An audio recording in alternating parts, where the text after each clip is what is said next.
kutsakatika kwaita the Zimbabwe Defense Forces. Squadron leader aiwa aizikanwa anonzi Vuyo Ncube in a plane crash kwaraisa maspeculations, vanhu vachiti kana kune vanhu zvavo vasingavi watchful kana vasingafollowi maevents kuitika vanenge vachiitika panguva ine, kana musingafollowi vakomana aka tangai kutofollow, ndizviriko zviriitika right now. Zvinyatso kupa esignal yekuti something is fishy. Sanda pana mashoko panguva ine amuda kunyorwa pamusoro pemarecurring deaths kana kuti maaccidents ari kuitika kunana the ZDF. Uko ndoti subscribe like on the bell icon. Tumenda paindo X ana David Teponi kunanyora achiti the AFZ series of accidents such as those in 2005, 2014, 2025, 2021 and 2025 suggest recurring underlying factors rather than isolated incidents.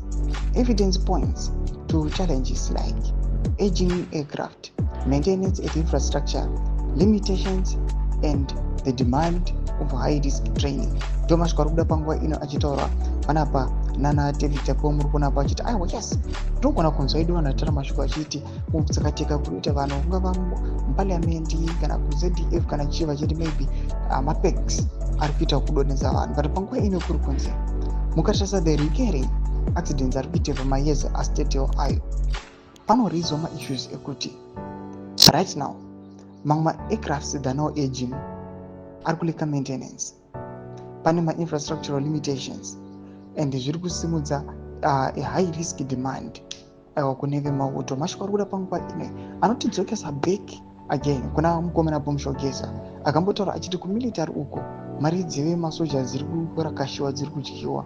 Panguva ino vanhu vanotanga kufunga izvo aiwa, saka kana tichiona kuti some of the vakaita semasquadron leaders vachitsakatika muma aircraft kana kuti maplanes, zvitiko zvingazizikanwa kuti chii chakakonzeresa.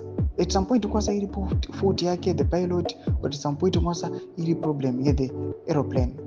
Mashoko ari kuda panguva ino ari kunzi zviri kuraisa maspeculations ekuti with the military panguva ine hazvina kunyatsomira zvakanaka. Imbodzi mafungiro enyu mutidii pamusoro pechitiko ichi. Havina comment section yedu mafollow enyu. Subscribe or like, sit on the bell icon.